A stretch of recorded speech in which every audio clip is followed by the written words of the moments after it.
RJ Rohini tax நேயர்களுக்கு வணக்கம். இன்னைக்கு இந்த எபிசோடுல வெற்றிமாறன் இயக்கத்தில் விஜய் சேதுபதி, சூரி, சேத்தன், ராஜீவ் மேனன், கௌதம் வாசுதேவ மேனன், தமிழ் இந்த மாதிரி ஒரு பெரிய டீம் நடிச்சிருக்கிற விடுதலை பாகம் 2 இந்த ரிவ்யூவை பார்க்க போறோம்.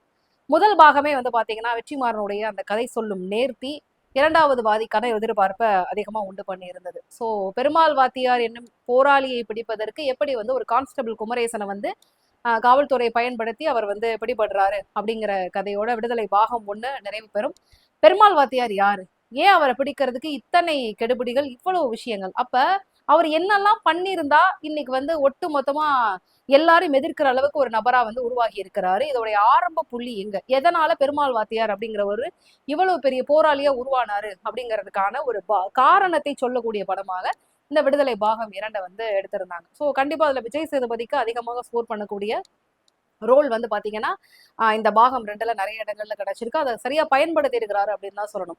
ஒவ்வொரு படங்களையும் விஜய் சேதுபதி அவர்கள் கதைகளை தேர்ந்தெடுக்கும் போது அது தன்னுடைய கதாபாத்திரத்துக்கு எந்த அளவுக்கு ஜஸ்டிஃபை பண்ண முடியும், எதுல நம்ம ஸ்கோர் பண்ண முடியும், எந்த அளவுக்கு அதை நியாயப்படுத்த முடியும் அப்படிங்கிறதுக்காக கடும் உழைப்பு போடக்கூடிய நபர். அந்த வகையில் விடுதலை பாகம் 2க்கும் அவர் மேக்சிமம் ஜஸ்டிஃபை பண்ணியிருக்காரு அவருடைய ரோல் அப்படின்னு தான் சொல்லணும். ஆரம்ப புள்ளியாக எங்க இருந்து ஆரம்பிச்சது, எப்படி ஒரு சின்ன தீ காட்டு தீயாக பரவுச்சு அப்படிங்கிறதுக்கு ஒரு பெரிய போராட்டத்தை தான் சொல்லியிருக்கிறாங்க. ஸோ கண்டிப்பா இது ஜென்ரல் ஆடியன்ஸ்க்கு எந்த விதத்துல கனெக்ட் ஆகும் அப்படின்னு பாத்தீங்கன்னா, கண்டிப்பா அது ஒரு பெரிய எக்ஸ்பெரிமெண்ட் அப்படின்னு தான் சொல்லணும். ஏன்னா இதில் காரல் மார்க்ஸ் பேசியிருக்காங்க, பொது உடைமை தத்துவம் பேசியிருக்கிறாங்க, பாசிசம் பேசியிருக்காங்க, அதுக்கப்புறம் சோசியலிசம் பேசியிருக்கிறாங்க, மார்க்சியம் பேசியிருக்கிறாங்க. இப்படி எல்லா போராட்ட குணத்தையும் உள்ளடக்கிய அந்த அடக்குமுறைக்கு எதிராக கையாண்ட அத்தனை விஷயத்தையும் ஒட்டுமொத்தமா ஒரு திரைப்படத்துல முழுமையாக கொடுக்கறதுக்கு வெற்றிமாறன் முயற்சி பண்ணியிருக்காரு அப்படின்னு தான் சொல்லணும். ஏன்னா வெற்றிமாறனுடைய எல்லா படங்களுமே அடக்குமுறைக்கு எதிராக குரல் கொடுக்கக்கூடிய ஒரு சாமானியனுடைய குரலாக தான் அந்த படம் இருக்கும். அதே ஒரு பிம்பத்தை தான் இந்த படத்திலேயே மேக்சிமம் ட்ரை பண்ணியிருக்காங்க. அது என்னன்னா, கொஞ்சம் அளவுக்கு அதிகமாகவே ஒரு 2.5 மணி நேர படமாக அது போறப்ப கொஞ்சம் ஓவர் டோஸா போனதுனால பல இடங்களில் இது நமக்கான படமா, ஒரு ஜென்ரல் ஆடியன்ஸ்க்கான படமா இது கனெக்ட் ஆகுமா அப்படிங்கிற ஒரு மிகப்பெரிய கேள்வி இருக்கு. ஆனா இந்த கேள்வியை தாண்டி இந்த படம் கமர்ஷியலா ஒருவேளை சக்சஸ் ஆயிருக்கு அப்படின்னு பாத்தீங்கன்னா, அப்ப இது எல்லாருக்கும் பிடித்த ஜனரஞ்சகமான படம் அப்படிங்கிற ஒரு கேட்டகரியில வர்றதுக்கு வாய்ப்புகள் இருக்கு. ஆனா இந்த மாதிரியான படங்கள் அப்படி வந்தாதான் இதெல்லாம் எடுக்கக்கூடிய கிரியேட்டருக்கு ஒரு பெரிய நன்றி கடன் அப்படின்னு தான் சொல்லணும். ஏன்னா அடுத்து இத மாதிரியான கருத்துக்களை சொல்வதற்கு பல இயக்குநர்கள் முன் வருவாங்க. இந்த மாதிரி சினிமா வாயிலாக அரசியல் பேசுவதை நிறைய இயக்குநர்கள் கையெடுப்பாங்க. வெறும் படங்கள் வெறும் படமா மட்டுமே போயிடாம ஒரு என்டர்டைன்மெண்ட் அப்படிங்கிற ஒரு மீடியமா மட்டும் இல்லாம விடுதலைக்கான போராட்டத்திற்கே திரைப்படங்கள் எந்த அளவுக்கு உதவி செஞ்சுச்சு அப்பெல்லாம் அப்படிங்கிறத இன்னைக்கு இருக்கக்கூடிய சமகாலத்துல நம்மளை சுத்தி நடக்கக்கூடிய பல அரசியலை பேசக்கூடிய ஒரு மீடியமா இந்த சினிமா பயன்பட்டுச்சு அப்படின்னா அது சினிமாவுக்கு கிடைத்த வெற்றி அப்படின்னு தான் சொல்லணும். ஸோ விஜய் சேதுபதி நிச்சயமாக பெருமாள் வாத்தியார் அப்படிங்கிறதுக்கு எவ்வளவு ஜஸ்டிபிகேஷன் கொடுக்கணுமோ அதை மேக்சிமம் கொடுத்திருக்கிறாரு. அவருடைய கரியர்ல இந்த படத்தை நான் பண்ணதுக்கு ரொம்ப பெருமைப்படுறேன் அப்படின்னு சொல்லக்கூடிய அளவிற்கு ஒரு ரோல் அவர் பண்ணியிருக்காரு.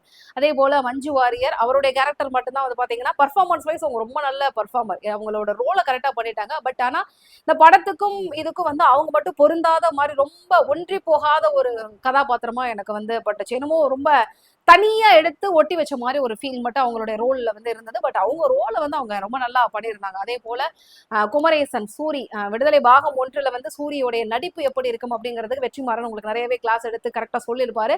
அதை எப்படி சூரி கப்புன்னு புடிச்சுக்கிட்டாரு, அதுக்கப்புறம் அடுத்தடுத்த படங்கள் எப்படி கொடுத்தாரு அப்படிங்கிறத நீங்களும் பார்த்திருப்பீங்க. ஸோ இந்த படத்துலயும் அந்த அப்பாவியான முகத்தில் எவ்வளவு தூரம் கோபமும் சரி, அன்பும் சரி, என்னடா பண்ண முடியலையே அப்படிங்கிற அந்த விரக்தி, இது எல்லாமே சேர்த்து வச்சு ஒரு எக்ஸ்பிரஷன்ஸை சூரி இந்த படம் முழுக்கவே கொடுத்திருக்கிறாரு. ஸோ அடுத்தது பாகத்திற்கான ஒரு லீடையும் சூரியிலிருந்து ஆரம்பிக்கிறோம் அப்படிங்கிற மாதிரியான ஒரு விஷயமும் நடந்திருக்கிறதுனால ஸோ பாகம் 3 கூட வருமா அப்படிங்கிற ஒரு பெரிய எதிர்பார்ப்பையும் ஏற்படுத்தக்கூடிய விதமா அமைச்சிருக்கு. ஸோ அதன் பிறகு சேத்தன் கதாபாத்திரமாக இருக்கட்டும், ராஜீவ் மேனன் அவங்களுடைய கதாபாத்திரம், இந்த மாதிரி ஒவ்வொரு தமிழ் அவருடைய கதாபாத்திரம், ஒவ்வொரு இண்டிவிஜுவல் கேரக்டர்ஸும் இங்க எவ்வளவு தூரம் ரோல் பிளே பண்ண முடியும் அப்படிங்கிறத தெரிஞ்சு புரிஞ்சு பண்ணியிருக்கிறாங்க. ஒரு சாதாரண பிசி அவர் கூட ஒரு கான்ஸ்டபிள் ரோலா இருக்கட்டும், போகக்கூடிய கதாபாத்திரம்னு சொல்லிட்டு எல்லாருமே ரோலை அவ்வளவு அழகா பெர்ஃபார்ம் பண்ணியிருக்காங்க. கென் கருணாஸ் அவருடைய பெர்ஃபார்மன்ஸ் பாத்தீங்கன்னா ஒரு இன்சிடென்ட் நடக்கிறதுக்கு ஒரு முக்கிய ஒரு தொடக்க புள்ளி, ஒரு ஆதி தேவைப்படும் சொல்லுவாங்கல்ல, அதுக்கு எவ்வளவு அழுத்தம் சேர்க்கக்கூடிய விதமா அந்த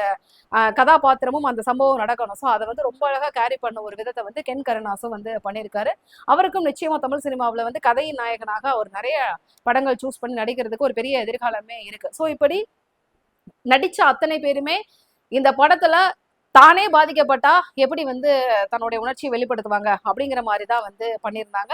டெக்னிக்கல் டீமை பொறுத்த வரைக்கும் வேல்ராஜுடைய சினிமாட்டோகிராஃபி, ராமரோட எடிட்டிங் அண்ட் இளையராஜா அவர்களுடைய பின்னணி இசை அண்ட் எல்லாமே கணக்கச்சிதமா அமைஞ்சது. ஸோ வழி நெடுக காட்டுமல்லி உங்களுக்கு வந்து அப்படி ஒரு ஃபீலை கொடுத்ததோ அதே மாதிரி தினம் தினம் பாட்டும் வந்து அழகான ஒரு மாண்டேஜ் சாங்கை வந்து பயன்படுத்தியிருந்தாங்க. பின்னணி இசையும் இளையராஜா அவர்கள் அழகா வந்து கோர்வை செய்திருந்தாரு. ஸோ அந்த ஒரு விஷயத்தையும் டெக்னிக்கல் சப்போர்ட்டையும் பெருசா வந்து இந்த படத்துக்கு அமைஞ்சிருந்தது. இது எல்லாத்தையும் தாண்டி வெற்றிமாறனுடைய கதை சொல்லும் விதம் வந்து பாத்தீங்கன்னா ஒவ்வொரு படத்துக்கும் ஒவ்வொரு விதமா வந்து டிஃபர் ஆகும்.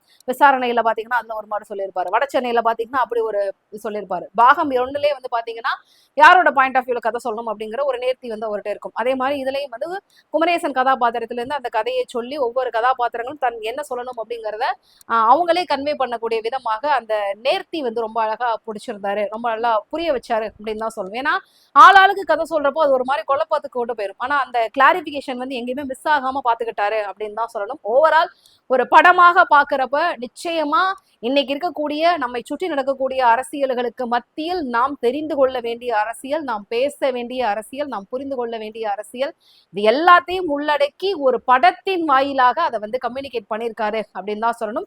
ஸோ திரைப்படத்தை வந்து அதற்கான மீடியமாக பயன்படுத்தி ஒரு திரைப்படத்தை எடுத்திருக்கிறாங்க அப்படின்னு தான் சொல்லணும். இந்த படம் கமர்ஷியல் ரீதியாக வெற்றி பெறும்போது இன்னும் அடுத்தடுத்து இந்த மீடியத்தை வந்து ப்ராப்பரா, சினிமாங்கிறது எதற்கான மீடியம், அதை எப்படி பயன்படுத்தணும் அப்படிங்கிற ஒரு எண்ணத்தோட பல இயக்குநர்கள் புதுசாக கோலிவுட்ல உருவாகிறதுக்கு வாய்ப்புகள் அதிகமாகவே இருக்கு. ஏன்னா திரும்பி திரும்பி நம்ம கமர்ஷியல் என்டர்டைன்மெண்ட் அப்படிங்கிற ஒரு ஃபேக்டருக்குள்ள மட்டும்தான் சுத்திக்கிட்டே இருக்கும். அதை விட்டு வெளியே வந்து இந்த மாதிரியான திரைப்படங்களை பேசும்போது, இந்த படங்கள் வெற்றி அடையும் போது அது சினிமாவோட ஃபியூச்சரை வந்து எப்படி செக்யூர் பண்ணணும் அப்படின்னு சொல்லிட்டு ஒரு பெரிய கேள்வியோட இந்த ரிவ்யூ வந்து நான் முடிக்கலாம் நினைக்கிறேன். ஸோ கண்டிப்பா உங்களுக்கு இந்த மாதிரியான ஒரு படத்தை பார்க்க போறேன் அப்படிங்கிற ஒரு மைண்ட் செட் மென்டாலிட்டி எல்லாம் தயார் செய்து விட்டு நீங்கள் விடுதலை 2 வந்து போய் பார்த்தீங்க அப்படின்னா உங்களுக்கு என்ன சொல்ல வர்றாங்க, இந்த அரசியல் என்ன, அந்த அரசியலுக்கான புரிதல் எல்லாமே கிடைக்கும். நிச்சயமா வந்து தியேட்டர்ல போய் நீங்க பார்த்து உங்களோட எக்ஸ்பீரியன்ஸ் என்ன அப்படிங்கறத ஷேர் பண்ணுங்க. மீண்டும் உங்களை ஒரு சூப்பரான மூவி ரிவ்யூல மீட் பண்றேன். Until then by from Rohini. மறக்காம சேனலை லைக் பண்ணுங்க, ஷேர் பண்ணுங்க, சப்ஸ்கிரைப் பண்ணுங்க. நன்றி.